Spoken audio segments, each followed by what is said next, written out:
اچانک سے حضرت عیسیٰ علیہ السلام کی نسل میں سے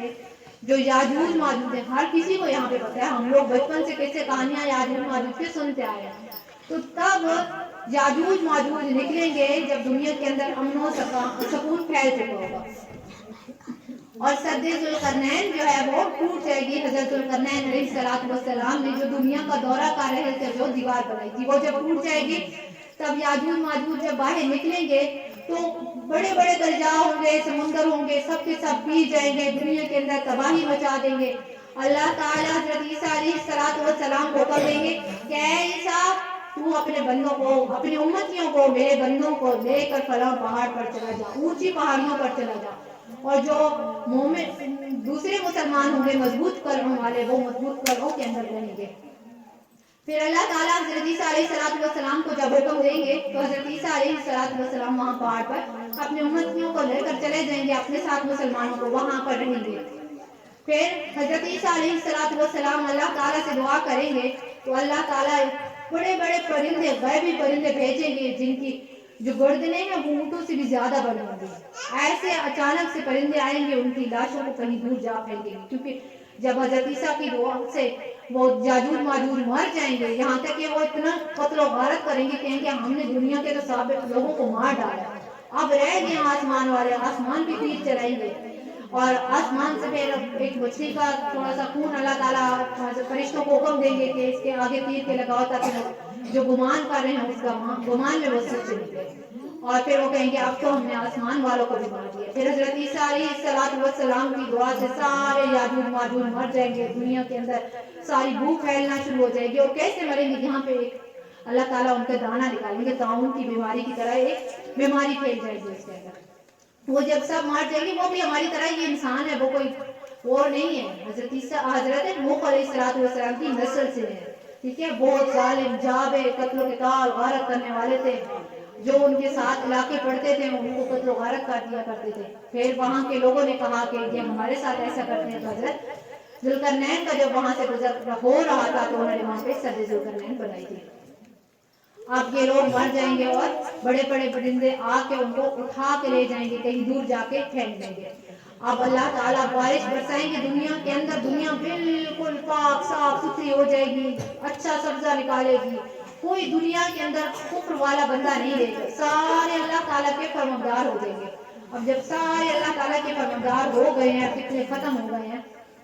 اب دنیا کے اندر امن و سکون قائم ہوگا، پھر آہستہ آہستہ چلتے چلتے پھر کفر عام ہو جائے گا۔ اور آپ صلی اللہ علیہ وآلہ وسلم کی خدمت کے اندر ایک صحابی تشریف لاتے ہیں، ایک حضرت تشریف لاتے ہیں، کہنے او سوڑیو قیامت کب آئے گی؟ متى علم الساعة، قیامت کا علم کب ہے، قیامت کب وقوع پذیر ہونے والی؟ تو آپ صلی اللہ علیہ وآلہ وسلم ان سے پوچھنے ہیں تم نے قیامت کی کیا تیاری کر رکھی ہے کہ تم قیامت کے متعلق پوچھ رہے ہو؟ تو وہ فرماتے ہیں میں نے کچھ قیامت کی تیاری نہیں کی ہے، لیکن بس میں اتنا کرتا ہوں کہ مجھے آپ صلی اللہ علیہ وآلہ وسلم اور اللہ تعالیٰ سے بہت زیادہ پیار ہے، بہت محبت کرتا ہوں، اور میں قیامت کا علم اس لیے پوچھ رہا ہوں کہ قیامت کب آئے گی، کیونکہ مجھے اللہ تعالیٰ سے ملنے کا شوق ہے۔ تو آپ صلی اللہ علیہ وآلہ وسلم نے فرمایا قد افلحت، تحقیق تو کامیاب ہو گیا، کیونکہ تو رسول صلی اللہ علیہ وآلہ وسلم اور اللہ تعالیٰ سے محبت کرتا ہے۔ اگر ہم اپنی زندگیوں کو سنوارنا چاہتے ہیں تو ہمیں معلوم ہے، ہمیں بتا دی ہے کہ قیامت اب آنے والی ہے، قیامت کی کیا کیا نشانیاں ہیں۔ زمین سے دابۃ الارض نکلے گا، ایک جانور نکلے گا، وہ لوگوں سے بات کرے گا، اس کے علاوہ زمین میں ایک آگ نکلے گی حجاز کے علاقوں کی طرف۔ یہ آپ صلی اللہ علیہ وآلہ وسلم کی بہت بڑی پیشن گوئی ہے، یہ پیشن گوئی پذیر ہو چکی ہے، بہت سے لوگ حجاز کی طرف دیکھنے گئے ہیں کہ وہاں پہ ایک اچانک آگ لگی ہے، اب اس سے لاوا سا ابھر رہا ہے، آگ نکل رہی ہے، پھیل رہی ہے، ٹھیک ہے؟ تو بہت سی نشانیاں پہ مکمل ہو چکی ہیں، لیکن بس ہم آخرت کی تیاری نہیں کر رہے ہیں جس کی ہمیں تیاری کرنی چاہیے۔ تو آپ صلی اللہ علیہ وآلہ وسلم نے جو فرمایا ہے کہ زنا عام ہو جائے گا، اور ایک بات ساتھ بتاتی چلوں کہ ہمارے اندر تہمت کا الزام بہت زیادہ، جہاں غیبت ہم بہت کرتے ہیں وہاں پہ ہم تہمتیں اتنی زیادہ لگاتے ہیں، ہم نے کچھ دیکھا ساتھ بتانا شروع کر دیا، ہم نے فلاں کو دیکھا فلاں ایسا، ہم غلط نیتیں بہت جلدی کسی کے بارے میں بنا لیں، خود غلط ہیں بالکل چھوڑ دیں گے، جب کسی دوسرے کے بارے میں بات آتی ہے غلط صحیح تھوڑی سی ہماری کسی کے ساتھ مشکل ہوتی ہے تو ہم ان کے بارے میں بتانا شروع کر دیتے ہیں لوگوں کو، اور ایسے کرتے کرتے ہمارے گاؤں میں تو ایسے نیوز سے بھی زیادہ جلدی بات پھیل جاتی ہے۔ تو ہمیشہ یاد رکھیں، ایک عورت ہے نا زنا کرنے والی یا مرد ہے زنا کرنے والا، اس کو 100 کوڑے لگتے ہیں، اور جو کس پر الزام لگا رہا ہے وہ الزام اگر اس کے اندر اس کے پاس گواہ موجود نہیں ہے، یا آپ کو دیکھا حال بھی ہر صورت درست نہیں ہوتا، اکثر اوقات ہو جاتا ہے کہ ہم نے دیکھا ہے کچھ اور وہ غلط نکلتا ہے، ہمارا نظام ہی ایسا، کوئی پردے شردے کا تو نظام نہیں ہے، یہاں پہ تو آتے جاتے چاچا ٹھیک ہو ماما ٹھیک ہو یہ سب کچھ کہتے ہیں، ٹھیک ہے، تو ایسے چلتے چلتے کچھ نہ کچھ بات ہو جاتی ہے، تو بس یہ یاد رکھیں کبھی دیکھ بھی لیں آنکھوں سے تو اپنے منہ کو بند رکھیں، کیونکہ جہاں ایسے مرد اور عورت کے لیے 100 کوڑے ہیں تو وہاں اگر عورت کسی پاک دامن عورت پر الزام لگاتی ہے تو اس کے لیے 80 کوڑے ہیں۔ تو خود سوچیں، ایک گناہ کرنے والا اور ایک گناہ نہیں کرنے والا صرف اپنے منہ کو کھول رہے ہیں، ہم عورتوں کی عادت زیادہ ہوتی ہے، ہم بات بات پہ منہ کھول دیتے ہیں، تو یہ کتنا پھر بڑا گناہ ہوگا، 80 کوڑے کوئی ایسے نہیں ہے، ہمیں شاید 10 بھی لگے تو ہم دنیا اس پرلوگ کو سدھار ہی جائے، دنیا سے اٹھ ہی جائے، ٹھیک ہے۔ تو بس آپ یہ کوشش کریں، رمضان آنے والا ہے اس کی تیاری کے لیے آپ یہ ضرور کوشش کریں کہ آپ غیبت سے بچیں گی، چغلخوری سے بچیں گی۔ غیبت کیا ہے؟ غیبت یہی ہے کہ آپ نے کسی کے اندر کوئی چیز دیکھی، آپ نے اس کا کپڑا دیکھا کہ آج فلاں فلاں ایسے کپڑے پہن کے آئی تھی، فلاں فلاں جوتے ایسے پہن کے، آپ گھر جا کے کہہ رہے ہو اس نے کپڑے بہت چھوٹے پہنے، اس نے کپڑے بہت لمبے پہنے ہوئے تھے، یہ جو آپ بات کر رہے ہو جو اس کے اندر موجود بھی ہو، جو چیز موجود ہے اسی کو کہتے ہیں جی غیبت۔ جو سچ آپ بول رہے ہو نا اس کے پیچھے وہی سچ کہلائے گا غیبت، اور اگر آپ بول ہی جھوٹ رہے ہو کہ اس نے یہ کہا اس نے یہ کہا، وہ تو ہو جائے گا تہمت۔ تہمت کا گناہ تو میں آپ کو بتا چکی ہوں کہ 80، اس کے علاوہ تو اور بڑی ہیں، لیکن ہمارے لیے یہ 80 کوڑے ہی بہت بڑی سزا ہے، ٹھیک ہے۔ تو غیبت سے بچیں، چغلخوری سے، جھوٹ سے، ہر مطلب ایسے گناہ سے بچیں، کیونکہ رمضان المبارک آئے گا تو رمضان المبارک میں شیطان وغیرہ ہیں وہ تو پابند ہو جاتے ہیں۔ آپ کے سوال کے ذہن کے اندر یہ سوال پیدا ہوگا کہ جو